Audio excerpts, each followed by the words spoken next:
सोचो आप कि पुलिस बनाने की जरूरत पड़ी ही क्यों बनाना पड़ा पुलिस एडमिनिस्ट्रेशन?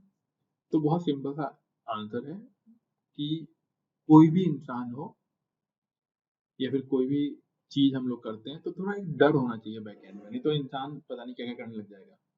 तो पुलिस एडमिनिस्ट्रेशन का मतलब ही यहाँ पे ये था कि लोगों के अंदर एक डर हो और वो सही काम करें। और बेसिकली बात ये थी कि जो क्रिमिनल हैं उनको पकड़ा जाए और बाकी लोगों के बीच में एक तरीके से पीस, शांति मेंटेन की जाए कि कोई परेशानी ना आ जाए। और ये अभी भी चलता हुआ आ रहा है ना, वही सिस्टम है, सेम टू सेम, बस थोड़ा बहुत चेंज मान सकते हो आप लोग।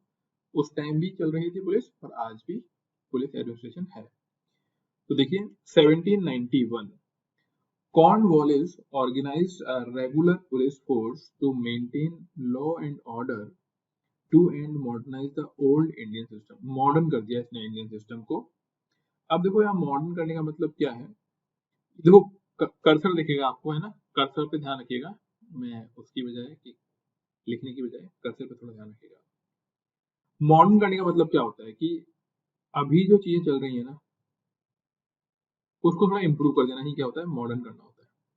अभी मत सोचना कि आज का मॉडर्न, उस जमाने के अकॉर्डिंग उन्होंने इसको मॉडर्न कर दिया। अब मॉडर्न कैसे कर सकते हैं कि देखो एक पर्टिकुलर एरिया डिफाइन कर दिया, वहां पे एक पुलिस अधिकारी को नियुक्त कर दिया, उसके कुछ राइट्स होंगे, कुछ पावर्स होंगी, तो उसी को बोला जाता है modern.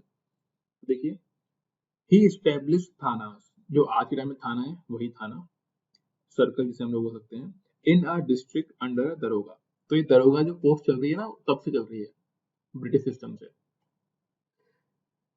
And a superintendent of police as the head of the district, जिसे एसपी बोलते हैं ना, ये एसपी है, सुपरिटेंडेंट ऑफ पुलिस, एसपी। तो ये फुल फॉर्म भी देख लेना जिसको नहीं मालूम हो, एसपी की full form superintendent of police at the head of the district.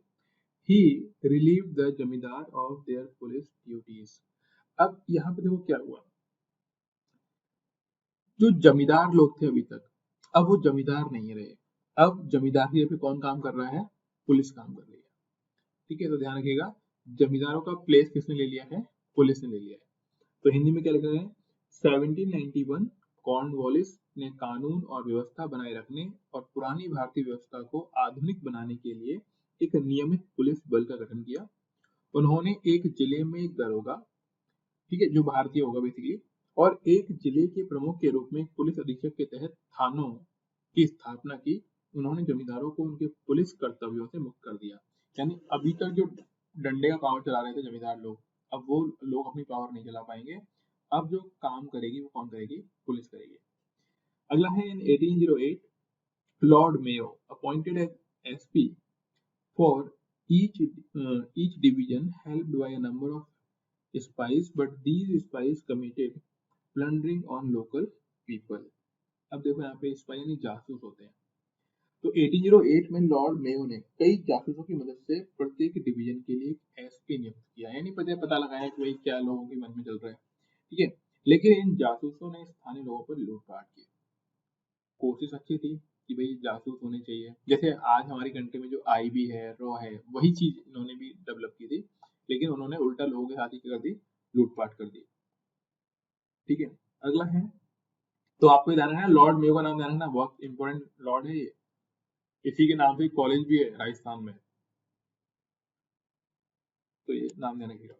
आगे देखिए, in 1814 by an order of the court of directors the appointment of darogas and their subordinate was abolished in all positions of the company except in Bengal। अब देखो हुआ क्या कि court of director जिसे बोलते हैं सीओडी, हमने charter act में जब पॉलिटी पढ़ी तब भी पढ़ा था, ये तो आप जानते होंगे, सीओडी अपॉइंट किए गए थे।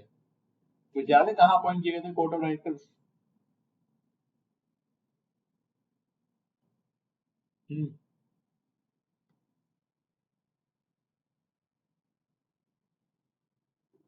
नहीं याद है, एक बार थोड़ा पॉलिटी वाली बुक पढ़ना जो पढ़ाई थी आपको, है ना, लक्ष्मीकांत। देखिए 1814 में हुआ क्या, कोर्ट ऑफ डायरेक्टर ने ऑर्डर दिया कि भाई बंगाल को छोड़कर सभी जगह पर दरोगाओं की नियुक्ति को समाप्त कर दिया जाए, क्योंकि उनका मेन फोकस था बंगाल। बंगाल बहुत, ऐसे मान लीजिए, रिसोर्सफुल एरिया है, और इसीलिए हमेशा से ब्रिटिशर्स का मेन फोकस किस पे रहा, बंगाल पे रहा। तो ये लिखा हुआ है 1814 में निदेशकों की अदालत में, मतलब कोर्ट ऑफ डायरेक्टर्स ने एक आदेश द्वारा बंगाल को छोड़कर कंपनी की सभी संपत्तियों में दरोगाओं और उनके अधीनस्थों की नियुक्तियों को समाप्त कर दिया गया कि अब इसमें न तो दरोगा होंगे न ही इनके अधीनस्थ होंगे। आगे देखिए, Lord William Bentinck abolish the office of SP. ये याद रखना आपको कि एसपी के ऑफिस को किसने अबॉलिश किया, यानी खत्म किया, यानी एसपी का पद किसने समाप्त किया, तो लॉर्ड विलियम बेंटिक। और इसके नाम से कुछ और भी याद आता होगा आपको, कुछ और याद आता है? नहीं, ठीक है, आगे देखिए। The collector magistrate was now to have the police force in his jurisdiction and the commissioner in each division was to act as the SP.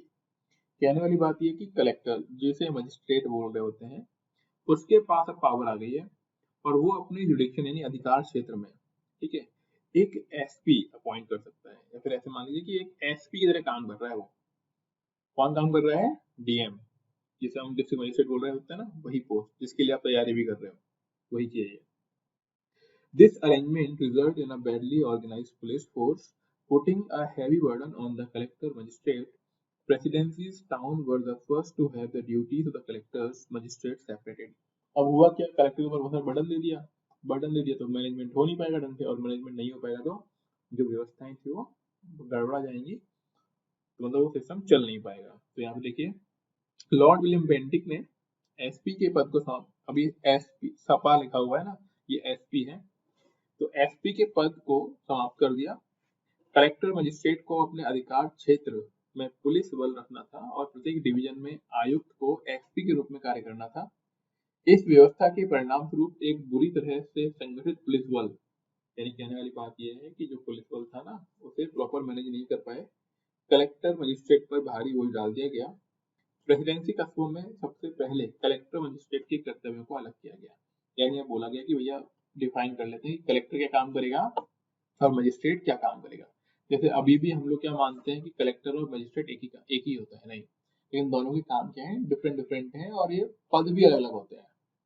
जब आप थोड़ा पढ़ोगे, अभी हम लोग दोबारा पढ़ाएंगे आपको पॉलिटी, तो वहां पे हम लोग बात करेंगे कि कलेक्टर के काम क्या क्या है और मजिस्ट्रेट के काम क्या क्या है, क्या डिफरेंस क्या है इन दोनों के अंदर। ये फोटो है जो आप देख सकते हो, एक विलियम बेंटिक की है और एक है लॉर्ड मेयर की। हालांकि फोटो कोई काम की चीज नहीं है, बट ये तो बस ऐसे आपके लिए हुई है। अगला है जुडिशरी। सर हाँ जी। सर आपने कहा विलियम बेंडिक को देख के और एक चीज याद आती है, तो सर वो दूसरी चीज क्या थी? नहीं, अब याद नहीं है तो कुछ नहीं कर सकते ना। कोई बात नहीं, दोबारा पढ़ाएंगे आपको वो सब चीजें, सर है ना। आप बताइए ताकि फिर हमें याद रहे हमेशा। बताया तो हमने था पहले भी एक बार, विलियम बेंटिक के लॉर्ड कैनिन, ठीक है, पढ़ाया था हमने, लेकिन होगा क्या ना, दोबारा चीज को पढ़ाएंगे, आप चिंता ना करो। ओके, वैसे आपको तो आना चाहिए ना, ओके सर। आपने तो कई बार पढ़ा हुआ है। नहीं, नहीं सर, एक बार ही अच्छे से पढ़ा है बस। एक बार अच्छे से पढ़ा हुआ है, कोई नहीं। गवर्नमेंट ऑफ इंडिया एक्ट जो था 1935 में जो बनाया गया था, ठीक है, उस टाइम विलियम बेंटिक ही थे, तो इसलिए हम लोग इस बारे में पढ़ते हैं थोड़ा। 1835 का जो टाइम, 1835 जानते हो किस काम क्यों फेमस है? मतलब वो टाइम है जब बहुत सारे चेंजेस एक साथ किए गए थे ब्रिटिश एजुकेशन सिस्टम के अंदर इंडिया में, ठीक है, इंडिया में जो सिस्टम चल रहा था उसके अंदर। कोई दिक्कत नहीं है, हाँ, आ जाएगा। विलियम बेंटिक के नाम ऐसे, जो सती ट्रेडिशन था ना उसको बैन करवाने में भी इसका रोल था, तो इसलिए मैंने पूछा था कुछ याद आता है कि नहीं आता है। सती ट्रेडिशन 1829, जो सती को बैन किया गया था ना, उसमें विलियम बेंटिक का भी बड़ा रोल था। सती ट्रेडिशन, विडो रीमैरिज, है ना, दो बातें हमने पढ़ी होंगी लास्ट, मतलब पिछले वाले सेशन। सर एनसीईआरटी में पढ़ी थी। हाँ, एनसीईआरटी में, हाँ बिल्कुल एनसीईआरटी में पढ़ी है इसी बार, बिल्कुल, हाँ ये तो बात बिल्कुल सही याद दिला दी आपने, एनसीईआरटी में पढ़ा है हमने, तो आपका एनसीईआरटी वाली चीज है, देख लो, याद करने की रिक्वायरमेंट है। आगे पढ़ने का मतलब ये नहीं कि पुरानी चीज भूल जाना है, पुरानी चीजें हमको याद रखनी है। देखिए ये तो हो गया पुलिस। तो पुलिस के बारे में हम लोग समझ गए कि 2-3 गवर्नर का रोल था उसमें और डेवलप किया गया, एसपी का पद, दरोगा का पद, ये सब कुछ। अब हम एक बात कर लेते हैं जुडिशरी। जुडिशरी किस तरीके से रहा? तो earlier the administration of justice used to be under the zamindar and was arbitrary in nature.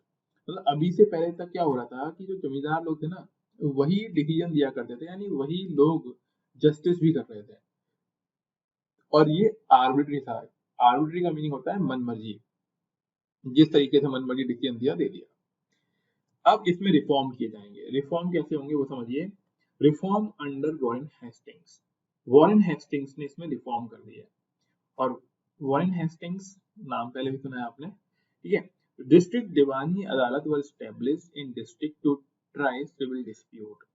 Civil dispute को सॉल्व करने के लिए दीवानी अदालत बनाई गई।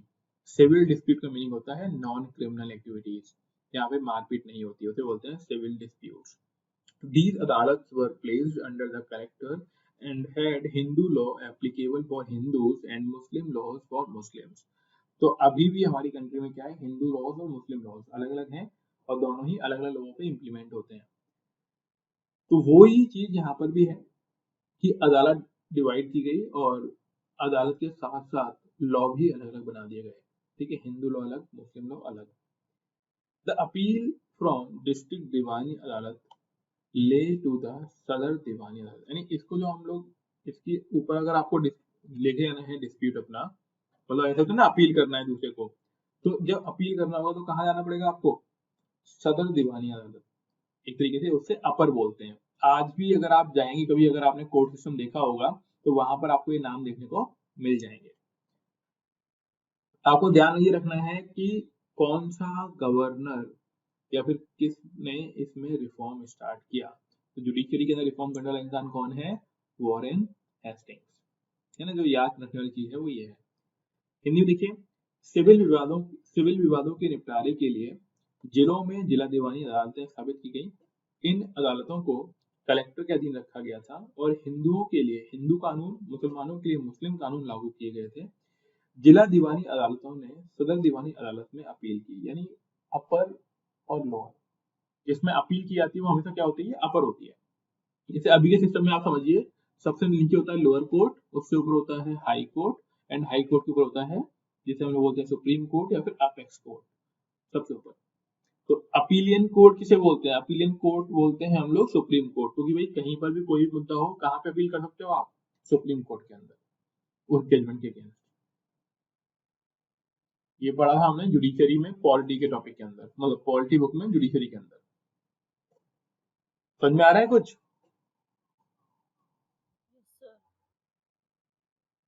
स्नेहा नहीं है क्या आज? ओके, ठीक है। आगे देखिए।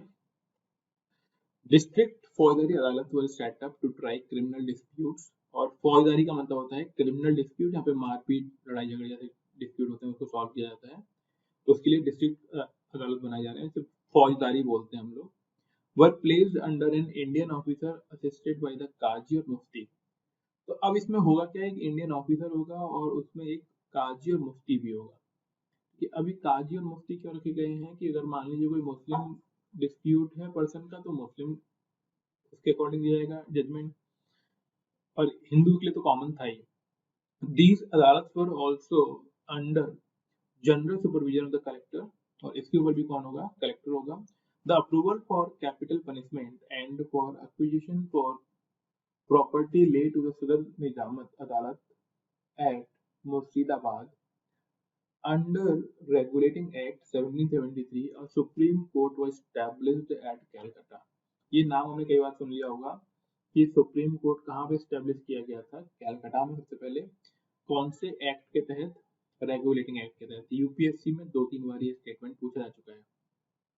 अब आते हैं हम लोग ऊपर। तो देखो हुआ क्या, जिला फौजदारी अदालतों को आपराधिक विवादों की सुनवाई के लिए स्थापित किया गया था। जिला के अंदर, मतलब जिले के अंदर जो कोर्ट होगा, ये फौजदारी कोर्ट, उसमें क्या है कि पूरे जिले में कोई भी डिस्प्यूट हुआ तो उसको सॉल्व करने के लिए ये अदालत बनाई गई थी।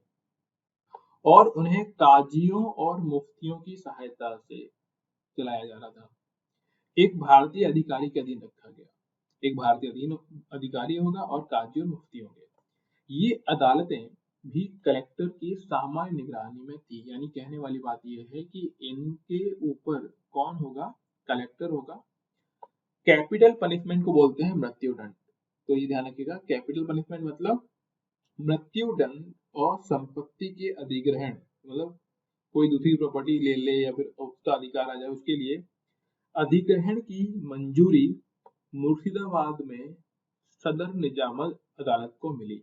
यानी बड़े बड़े डिस्प्यूट, जैसे हमारी कंट्री में क्या होता है कि अगर लोअर कोर्ट ने किसी को फांसी की सजा दे दी तो डेफिनेटली वो अपील करेगा हाई कोर्ट के अंदर, ऑटोमेटिक। ठीक है, मतलब लोअर कोर्ट के कैपिटल पनिशमेंट के अगेंस्ट वो ऊपर जाके अपील करेगा ही करेगा। वही कॉन्सेप्ट यहाँ पर भी है कि अगर लोअर कोर्ट ने कैपिटल पनिशमेंट दिया तो उसके अगेंस्ट मुर्शिदाबाद में वो मतलब अपील कर सकता है।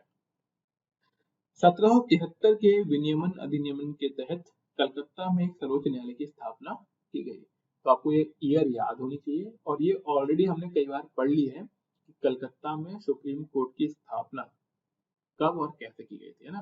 तो 1773 में की गई थी, और ये इसीलिए की गई थी कि जो विवाद है उनको निपटाया जा सके आसानी के साथ।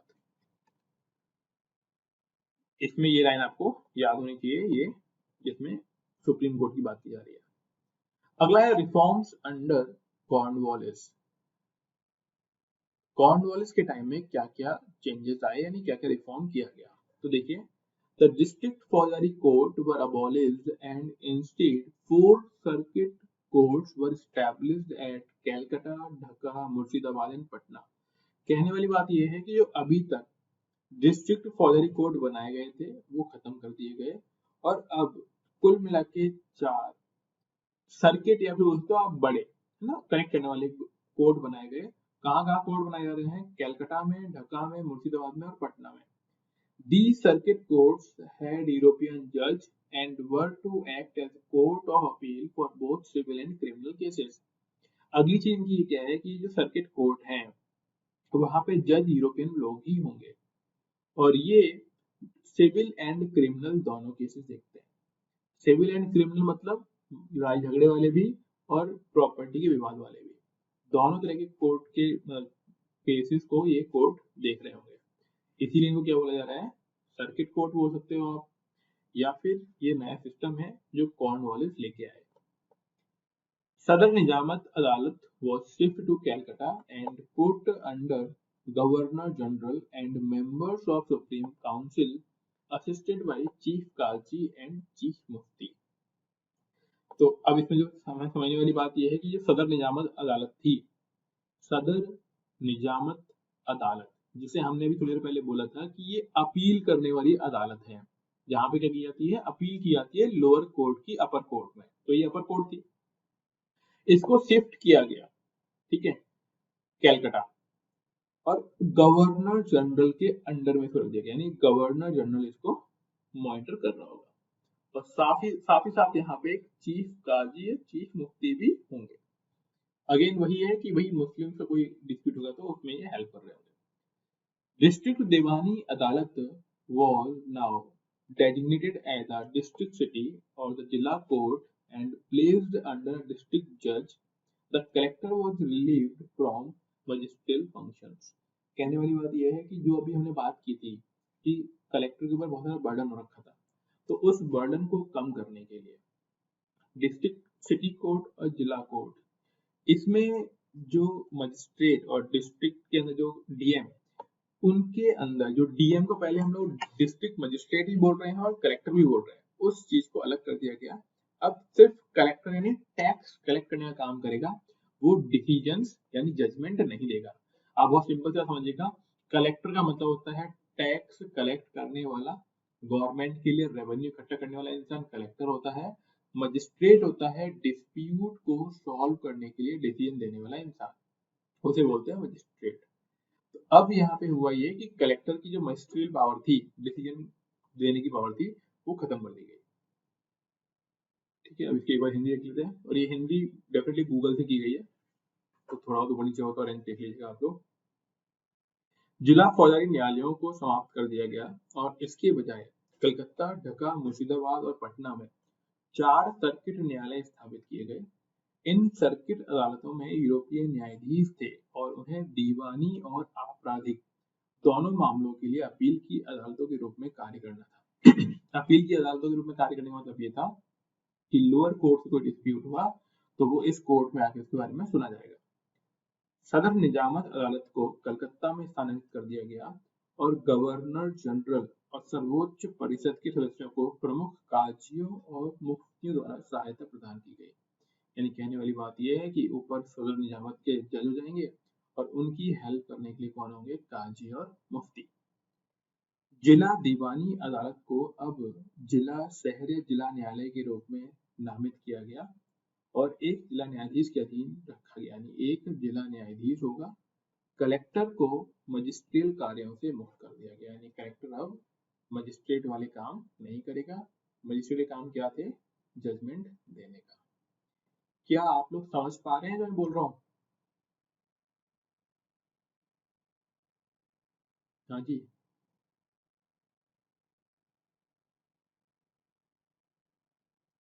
Yes sir. Yes sir. है ना? समझ में आ रहा है ना? क्योंकि देखो ये अभी क्या है ना, आपने पहली बार पढ़ी, कम से कम आपको 6 से 7 बार पढ़नी पड़ेंगी चीजें ये।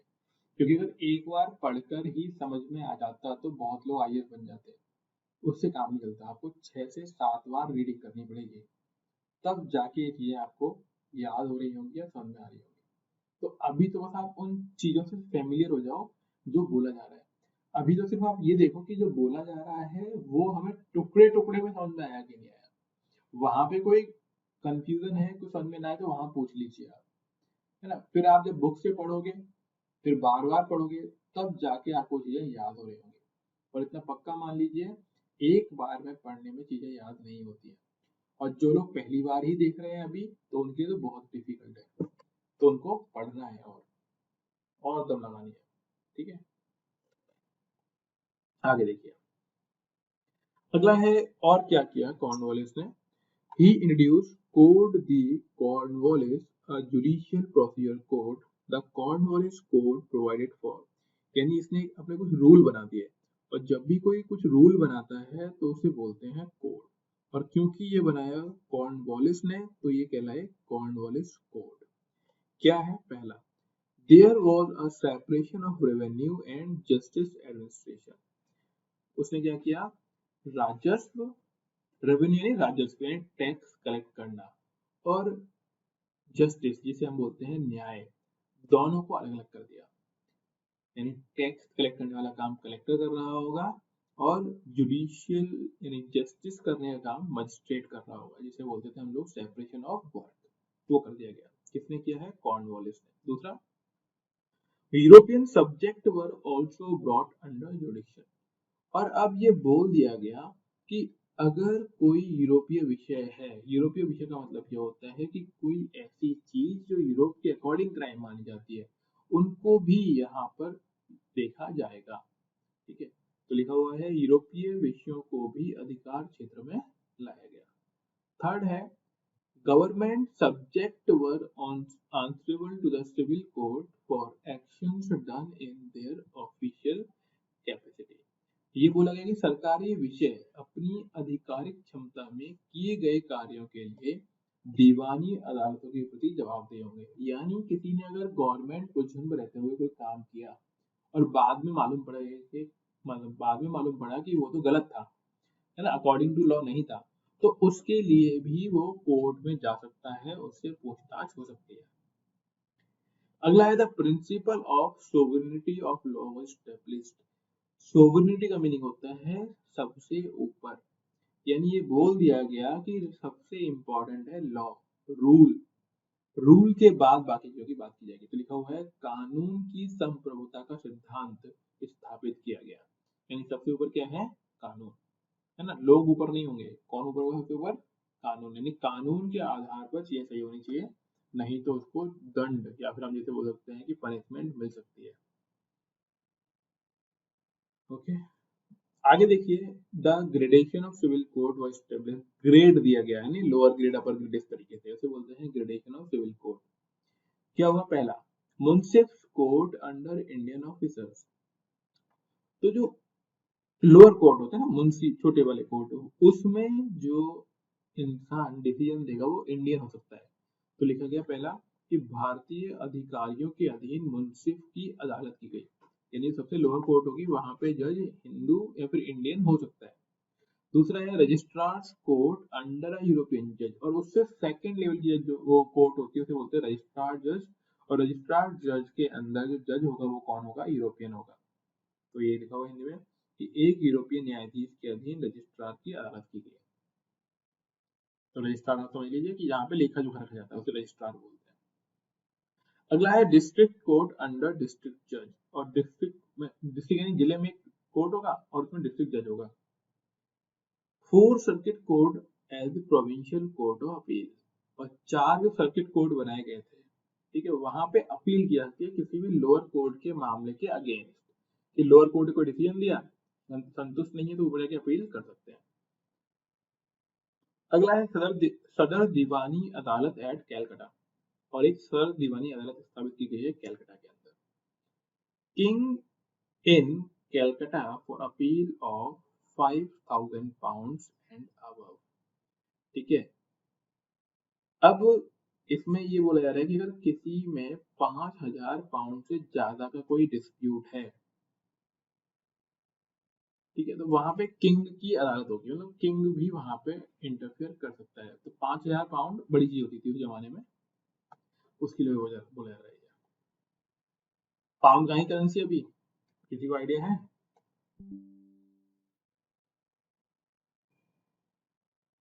हम्म, पाउंड कहाँ चलता है?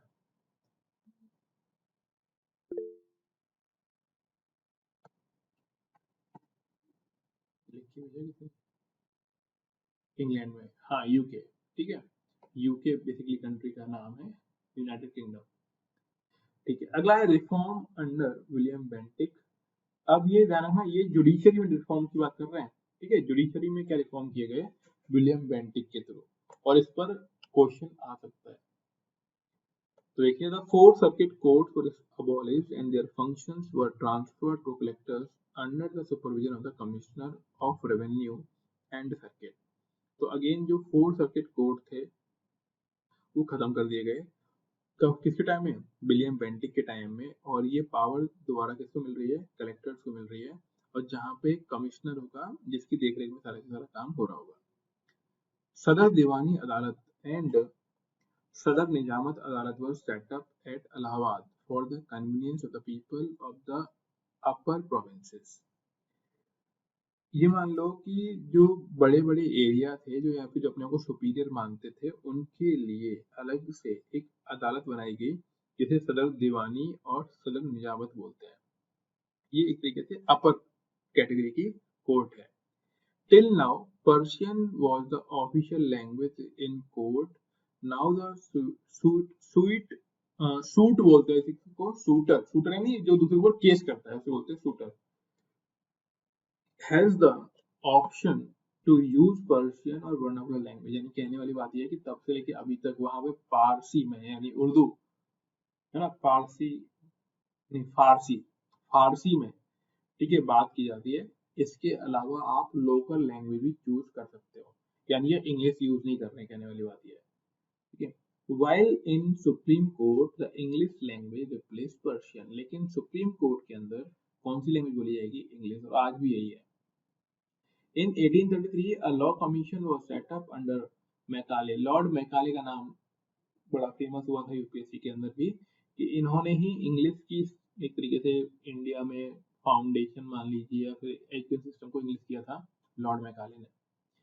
For the codification of Indian laws as a result of Civil Procedure Code 1859 and the Indian Penal Code 1860 and the Criminal Procedure Code 1861 were prepared। यानी इन्होंने क्या किया, जितने भी इंडियन लॉज थे जो उर्दू में, फारसी में या फिर हिंदी में लिखे हुए थे, उनको इंग्लिश में लिखवा दिया गया, यानी प्रॉपर तरीके से रूल्स और रेगुलेशन लिख दिए गए। तो ये सबसे बड़ा काम था लॉर्ड मैकाले का। ठीक है, तो आई थिंक समझ में आ गया होगा हिंदी पढ़ने की रिक्वायरमेंट है। सुन पा रहे हैं ना आप लोग?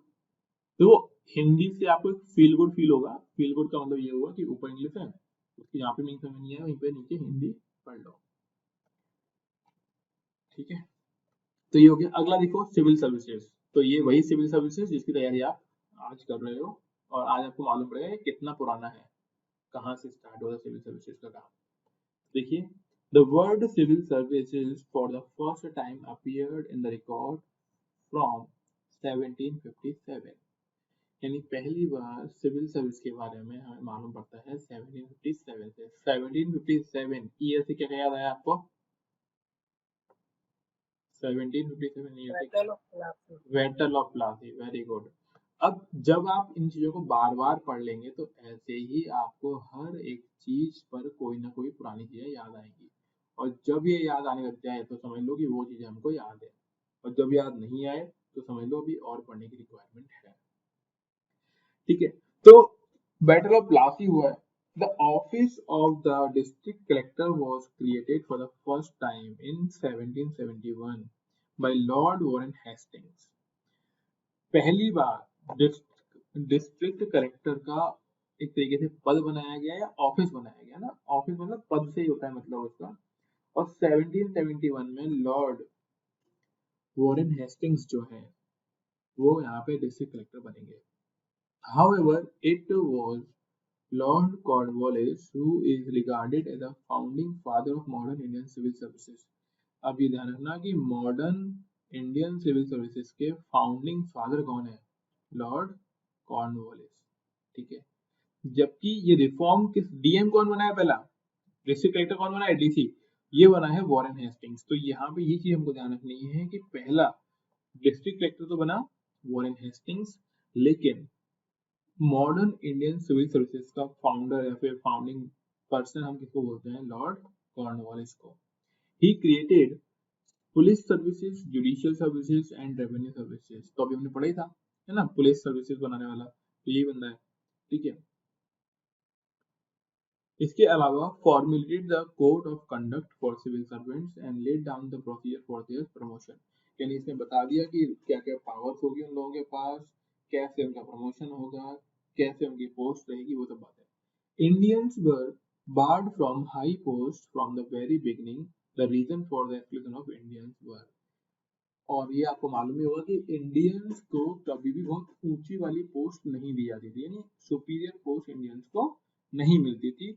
क्या कारण थे कि इंडियंस को सुपीरियर पोस्ट नहीं मिलती थी? तो यहाँ पे वो लॉर्ड मैकाले बड़ा तगड़ी बातें बोल देगा, वो समझिएगा आप लोग कि क्या क्या बातें थी। तो देखो, पहला द बिलीव दैट, अभी लॉर्ड मैकाले नहीं है, लॉर्ड मैकाले का अलग से भी आएगा, लेकिन समझो कि उसका फाउंडेशन किससे बना था, वो इस चीज से फाउंडेशन बना हुआ था जिसकी वजह से मैकाला को ये लगता है कि इंडियन लोग अच्छे लोग नहीं है। तो पहला क्या है? The believe that only English could established, मतलब establish administrative service serving British interest. उनको ये लग रहा था कि सिर्फ इंग्लिश से ही जब काम होगा तभी ब्रिटिशर्स के जो इंटरेस्ट है वो फुलफिल होंगे।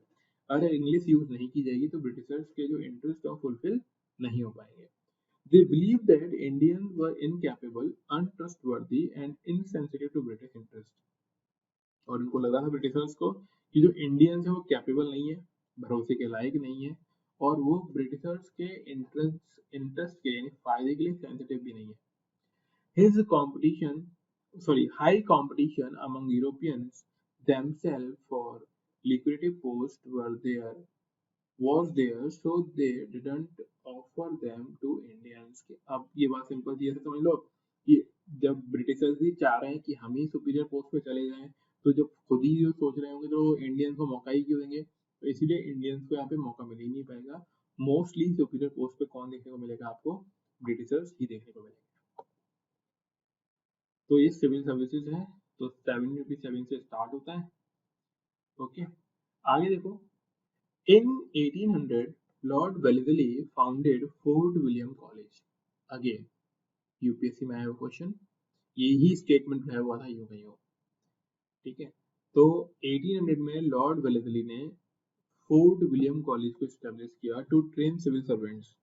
यानी यहाँ पे सिविल आईएएस लोगों की ट्रेनिंग होगी, तरीके से समझो। तो क्या पहला कॉलेज किसने बनाया था? लॉर्ड वेलेस्ली ने। However, in 1806, Fort William College was replaced by Haileybury Haileybury college, ये मार्क कर लो, याद भी कर लेना, हेलबरी कॉलेज, ठीक है। फोर्ट विलियम कॉलेज किसे रिप्लेस किया गया था? हेलबरी कॉलेज से रिप्लेस किया गया था। Haileybury college in London to train civil servant, अब उनकी ट्रेनिंग कहाँ पर होगी?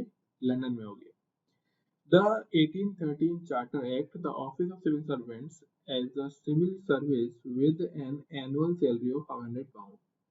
अब ये याद करने का नहीं है वैसे तो आपका, बस ये इन्फॉर्मेशन पर्पज से दिया हुआ है कि उस टाइम उनकी सैलरी कितनी हुआ करती थी, है ना। चाहो तो बिल्कुल भी जरूरत नहीं है याद करने की इसकी।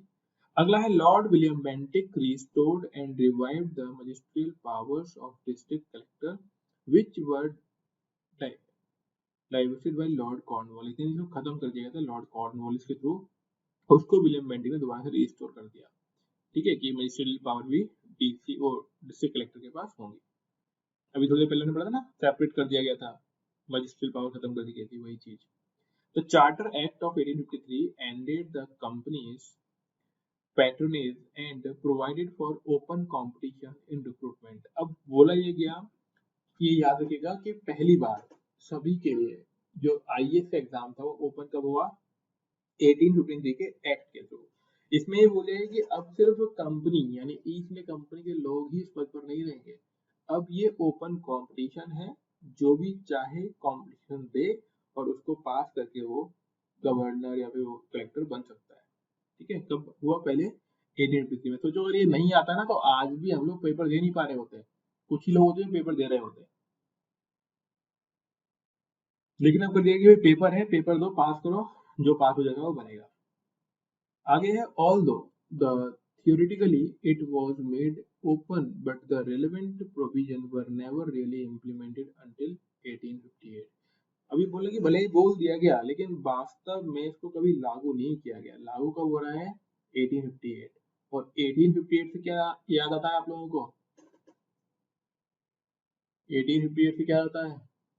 First war of independence. हाँ, मतलब फर्स्ट वॉर ऑफ इंडिपेंडेंस के बाद, मतलब जब ब्रिटिशर्स को लग गया कि भैया अगर इनको पावर नहीं दी तो रिवॉल्ट और बड़ा हो सकता है, तो 1857 के रिवॉल्ट के बाद जब क्वीन विक्टोरिया अपने आप को प्रोक्लेम करती है कि I am the empress of the India, तब जाके उनको ये राइट मिल रहा है कि पेपर दो, आईएएस बनो, वो सब कुछ बातें। उससे पहले तो बस बातें ही थी कि पेपर दे लो, अब पेपर दे ही नहीं पाएगा कोई भी इंसान, तो वो आईएएस भी नहीं बन पाएगा। इसके बाद यानी 1858 से ही पेपर देके आईएएस बनना पॉसिबल था, ठीक है।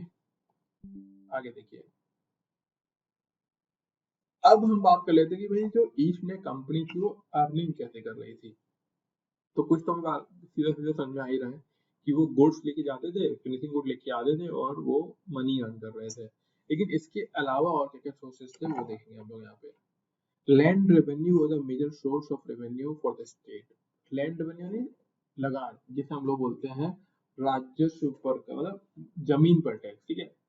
Other sources of revenue included custom and excise duties, custom duties, excise duties, opium and salt trade, tributes received from Indian states, income from forest, stamps, registration etc। यानी इन सभी चीजों से जो इनकम होती थी वो गवर्नमेंट के पास जाती थी, और गवर्नमेंट यानी कौन? British east India company. और आज के टाइम में भी ऐसा है कि ऐसा नहीं है हमें इंडिपेंडेंस मिल गई तो अब ये टैक्स नहीं लग रहे, ये सारे टैक्स लग रहे हैं हमारे ऊपर, है ना। कोई है पीड़ित टैक्स का? पीड़ित मैंने कहा पीड़ित होंगे ना टैक्स का, हाँ सर। है ना। बहुत दर्द होता है जब टैक्स देना पड़ जाता है, सोचते हैं कि अरे यार अपनी कमाई ले गए, है ना। अभी तो सुनने में आ रहा है रेंट पर भी जीएसटी देना पड़ेगा 18%, आज के पेपर में था, पढ़ा पेपर में किसी ने? चलो, जीएसटी समझते हो? Goods and service tax. तो ये तब भी टैक्स की समस्याएं थी। आगे देखिए, east India company had the monopoly of trade in salt, और ईस्ट इंडिया कंपनी के पास मोनोपोली यानी सिर्फ एक छत्र राज, कोई और सॉल्ट बेच नहीं सकता। पूरा का पूरा सॉल्ट कौन बना के बेचता था? East India company. It was manufactured along the Coromandel and Malabar coast through the process of solar evaporation of sea water। ये लोग जो सॉल्ट बना रहे थे वो सोलर इवेपोरेशन यानी सन की लाइट से पानी का उड़ जाना और नमक बचना, उस वो नमक यूज किया रहा था। Even though Madras manufactured sufficient salt It was imported from UK for consumption in Bengal. ठीक है, अब ये albeit as much higher price, इसका मतलब ये था, ये मिसप्रिंट है, मिस टाइप हो गया यहाँ पे, ये बंगाल में कंजम्पशन के लिए बाहर से इंपोर्ट किया जाता था, और समझ लो कि जब भी कभी इंपोर्ट किया जाएगा तो हाई प्राइस पर मिलेगा ही मिलेगा, है ना, उसकी प्राइस क्या होगी, आपकी हाई होगी। Opium was cultivated in British territories of Banaras and Patna and Indian states. Opium आप जानते हो, अफीम, ठीक है, कहाँ कहाँ पे बनाई जा रही है, बनारस, पटना और इंडियन स्टेट्स, ये जो है यहाँ पर। East India company had monopoly on the trade of opium produced in the British territory and was sold at a profit of more than 200%. Forcibly introduction of opium into Chinese market lead to the opium wars। कहने वाली बात ये थी कि देखो opium यानी अफीम, जैसे आज के टाइम में भी देखो आपकी जो जितना भी नार्कोटिक है वो गवर्नमेंट से लाइसेंस के बाद ही सेल कर सकते हैं, है ना, तो वैसे ही इस टाइम में भी एक तरीके का लाइसेंस ही मानो आप, कि ओपियम अगर आपको ट्रेड करना है तो किससे पूछ के करना पड़ेगा, ब्रिटिशर से पूछ कर ट्रेड करना पड़ेगा। और फिर ये बताना चाह रहे हैं कि ब्रिटिशर्स ये चाहते हैं कि कितने का प्रॉफिट हो, मोर देन 200%। और धीमे धीमे होगा ये कि चाइना के अंदर यानी चाइना के मार्केट में भी ये चीज जाएगी और चाइना से ओपियम बनेगा भी, और फिर ओपियम वॉर स्टार्ट हो जाएगा, मतलब कौन कम रेट पर बेचे, जैसे अभी के टाइम में ना क्रूड ऑयल की वॉर, कि कौन कितने में बेचेगा, वो सब कुछ। ठीक है, आगे देखिए, यही है ना अगला, सोर्सेस पढ़ लिए हम लोगों ने, सोर्सेस से देखो अगला, British policy toward Indian states. अब इंडियन स्टेट्स के साथ ब्रिटिश गवर्नमेंट ने क्या किया, तो देखो सीधी सी समझने वाली बात ये है कि इंडियन स्टेट को ब्रिटिशर्स अपने अंडर में लेना चाहते थे, ठीक है, तो उन्होंने स्टेप बाय स्टेप धीमे धीमे करके इसी तरीके से सभी इंडियन स्टेट्स को अपने अंडर में ले लिया। कैसे, वो समझेंगे हम अभी। The evolution of relations between the British authority and the state can be traced under the following broad stages। यानी बताना चाह रहे हैं कि इंडियन जो प्रिंसेस थे, राजा महाराजा थे, उनका ब्रिटिशर के साथ कांटेक्ट कैसे हुआ उसके बारे में हम लोग यहाँ पे समझेंगे। तो पहला, पॉलिसी ऑफ रिलेटिव आइसोलेशनिज्म, ठीक है, बिफोर 1740। इसका मतलब क्या है, स्टार्टिंग में जब ब्रिटिशर्स इंडिया में आए, जैसे कि आप लोगों को ध्यान ही होगा, वास्को डी गामा, कोलंबस, ये लोग जो मूव कर रहे थे, और इसके बाद 1601 कुछ ध्यान है, Britishers, British east India company कब बनी, है ना, 1499 में, 1599 में, कोई ईयर याद आ रही है आपको? 1599 में बनी, फिर 1601 में इंडिया की तरफ यानी इंडिया में ये आए। वही यहाँ पे लिखा हुआ है कि ये मान लो आप कि 1601 से लेके 1740 तक ब्रिटिशर्स ने जो पॉलिसी अपनाई वो थी आइसोलेशनाइजेशन का, मतलब अलग रहेंगे, इंटरफियर नहीं करेंगे। ये तो स्टार्टिंग में ट्रेड करने ही आए थे ब्रिटिशर्स, लेकिन बाद में इनको लगा कि इनको रूल करना बहुत आसान है, तब इन्होंने रूल करना स्टार्ट किया।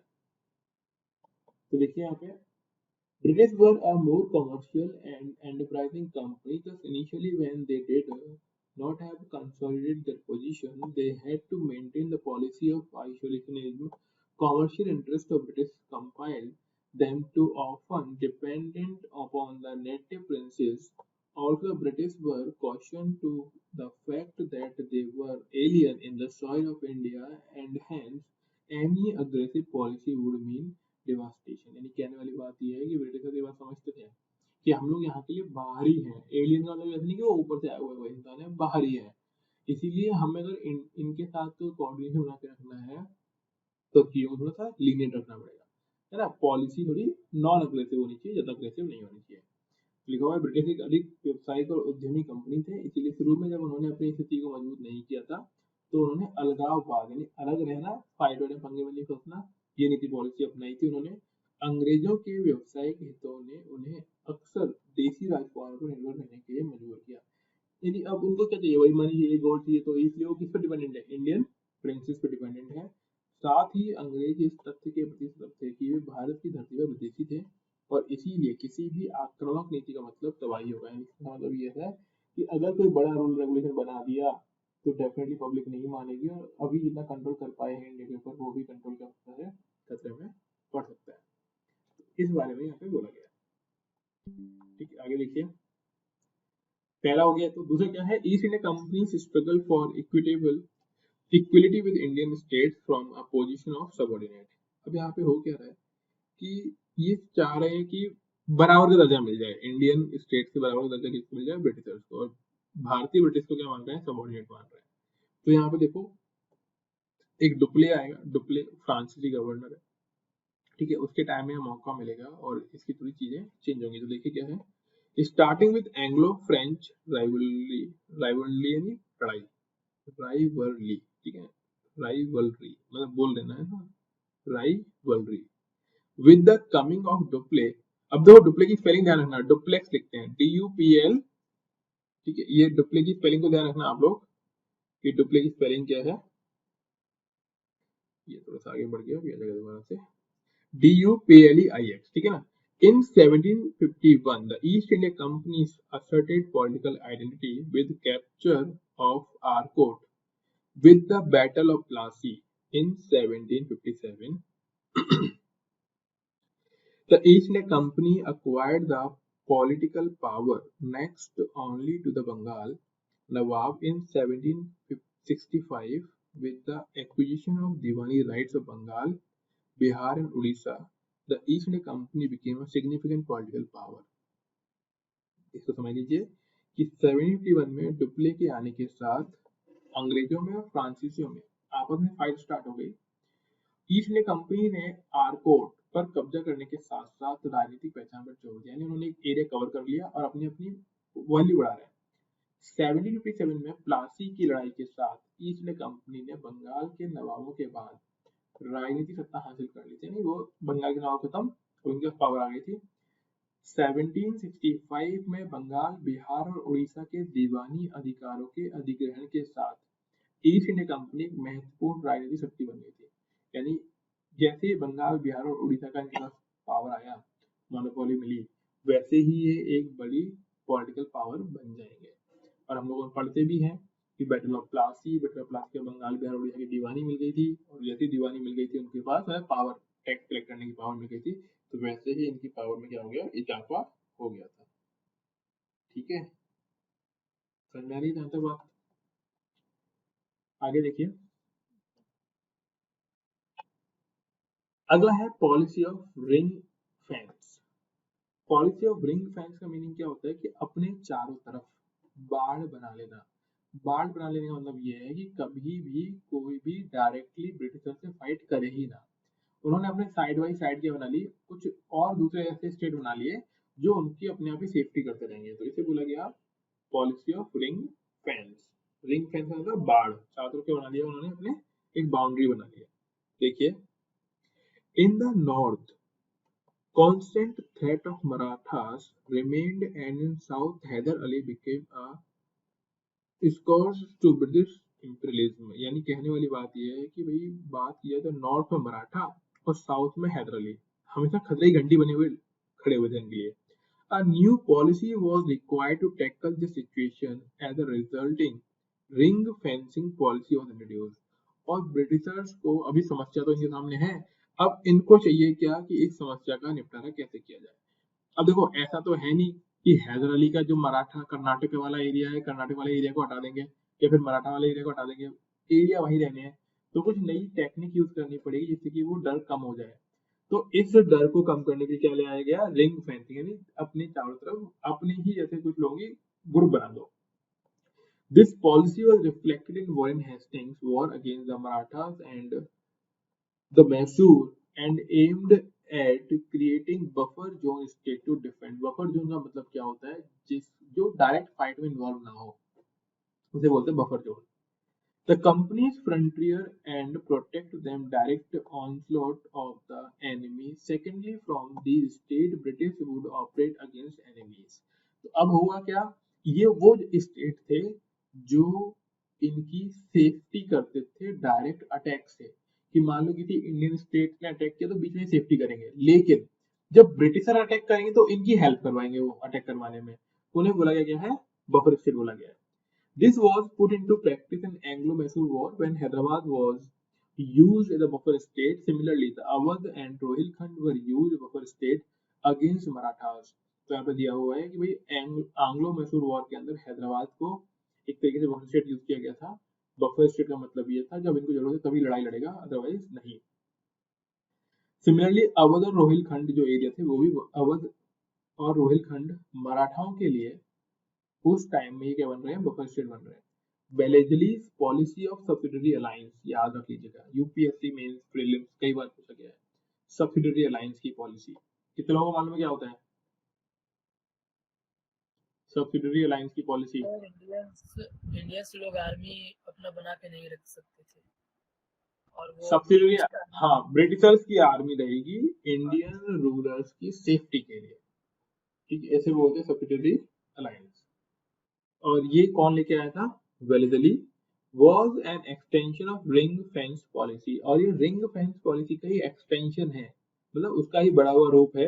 The buffer state and the ring fence province would not any longer remain the same, rather they were first brought under the control of British, and from there the policy of expansionism would be carried out effectively।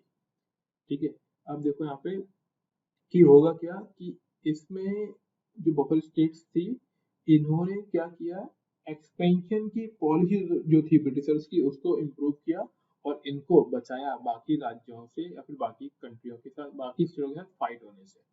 तो ये है ring of fence की policy. और ध्यान ही रखिएगा 1765 से लेकर 1813 तक इन्होंने रिंग ऑफ फेंस वाला पॉलिसी अपना के रखा। रिंग ऑफ फेंस नहीं डायरेक्टली किसी से नहीं लड़ना, दूसरे लोगों की हेल्प लेना और फाइट में जीतना, ठीक है। तो ये हो गया रिंग ऑफ फेंस की पॉलिसी। याद समझ आई बात? एक बार आप साथ साथ स्पेक्ट्रम पढ़ भी लेना, ये आपके लिए हेल्पफुल रहेगा। दूसरा एक ये है कि अगर आपके फैमिली में से कोई भी आईआईटी और नीट की तैयारी करना चाहता है, ठीक है, तो एक अलग टीम है, वो आईआईटी और नीट की तैयारी करवाएगा। कोई है जो करनी है आप आईआईटी और नीट के लिए, जो 11th-12th में मैथ्स या बायो लेके पढ़ रहे हैं?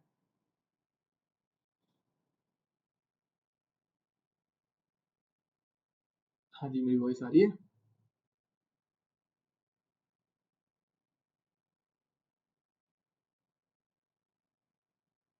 Hello, no sir. हाँ, वॉइस तो आ रही है ना मेरी? ठीक है, ओके, कोई नहीं, बस बता रहा हूँ। उसमें अपनी कंट्री में अगर आपको मालूम हो तो 2-3 कोचिंग काफी बड़ी बड़ी हैं, जैसे कि एक एलन है, एक आकाश है, एक फिटजी है, ठीक है। इसकी फैकल्टीज उसमें है जो पहले पढ़ाया करती थी वहाँ पे आकाश एलन के अंदर, अब वो ऑनलाइन प्लेटफॉर्म पे पढ़ाना स्टार्ट कर रहे हैं, ठीक है। तो नोन ही है मेरे, वो लोग हमारे साथ टाई अप करके स्टार्ट कर रहे हैं। तो अगर कोई चाहे इंटरेस्टेड हो वो, तो आई होप शायद नेक्स्ट वीक से वो लोग स्टार्ट करने वाले हैं, तो अगर कोई करना चाहे तो कर सकते हैं, ठीक है। ओके देन, इतना रखते हैं अभी, मॉर्निंग में मिलते हैं 6 AM, और कोशिश करिए मॉर्निंग में उठने की। सुबह सी सेट करते हैं एंड इवनिंग में जीएस, और फिर जैसे ही अगर हमारी रिदम बनी रही तो फिर हम लोग मॉर्निंग में ही करंट अफेयर भी स्टार्ट कर देंगे सी सेट कराने के बाद, ठीक है। Okay okay sir, thank you sir, good night. हाँ, पढ़ लेना इतना जितना पढ़ाया आज, याद होना चाहिए ना।